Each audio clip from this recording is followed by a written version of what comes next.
Hello friends, કેમ છો તમે બધા? મજામાં? જય શ્રી કૃષ્ણ બધાને.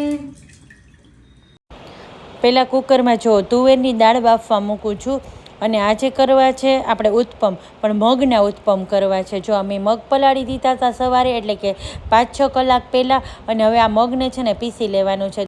તો મેં મિક્સીમાં મગ લઈ લીધા છે ને એમાં જો નાખી દીધું છે આદું અને મરચી. મરચી છે ને તીખાસ પ્રમાણે નાખવાની છે. હવે મેં અહીંયા પાલક ધોઈને રાખી છે, 3 પૂરી પાલકની છે, પણ બધી નથી નાખવાની.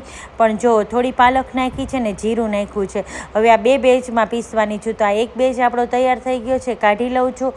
હવે બીજા બેચમાં જો મગ નાખી દીધા છે ને એમાં થોડો લીમડો નાખ્યો છે, થોડી પાલક, બધું નાખીને પીસી લીધું છે ને હવે કાઢી લીધું છે. થોડું મીઠું નાખ્યું છે, એટલે કે સ્વાદ પ્રમાણે. 1 ચમચી ચોખાનો લોટ નાખ્યો છે. આમાં મેં 1 જ ચમચી ચોખાના લોટનો ઉપયોગ કર્યો છે, બીજું કાંઈ જ પણ નથી નાખ્યું. હવે જો આપણે આને રેસ્ટ આપી દઈએ, એટલે કે 15 મિનિટ સાઈડમાં મૂકી દઈ. દાળ બફાઈ ગઈ હતી તો પહેલાં સાંભાર બનાવી લઈએ. તો મેં ડુંગળી કટ કરી લીધી છે, ટમેટું અને સાથે છે ને એક મરચી કટ કરું છું. આ સાઈડ સરગવો બાફવા મૂકી દીધો છે. આમ તો હું દર વખત જારીમાં મૂકું છું, પણ બાફવાનો ભૂલાઈ ગયો હતો એટલે મેં ડાયરેક્ટ વાસણમાં જ મૂકી દીધો.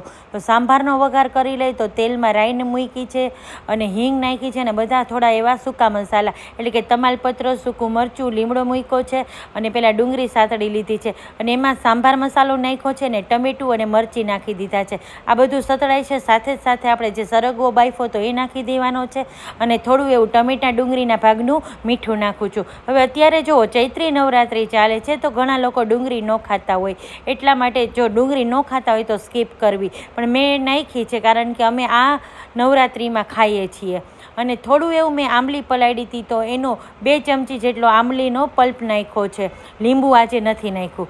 હવે જો 1 બાય 1 હું આ ઉત્પમ ઉતારવા માંડી છું. તો આપણે આ ઉત્પમ એટલા સોફ્ટ બને છે ને, કારણ કે આમાં આપણે બીજો કોઈ લોટ નાખ્યો નથી, એટલા માટે. અને 1 ચમચી લોટ એટલા માટે નાખ્યો છે કે થોડુંક ક્રિસ્પી બને, નહીંતર આ મગના લીધે એકદમ ચડતા પણ વાર લાગે અને ક્રિસ્પી બને જ નહીં. હવે જો 1 બાય 1 ઉતારવા માંડી છું, અને આને એક સાઈડ મેં થોડો ચટણી પાવડર પણ સ્પ્રિંકલ કર્યો હતો.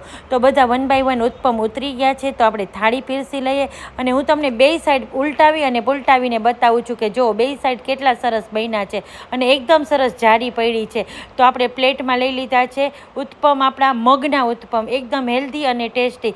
સાથે સાંભાર છે, સાથે કોકોનટ ચટણી છે, અને આપણા બધાની પ્યારી છાશ તો ખરી જ. અને જો મેં આમાં પાલક બટેટાનું શાક પણ કર્યું છે, અને થોડી ભાખરી પણ કરી છે, તો એ પણ સાથે છે.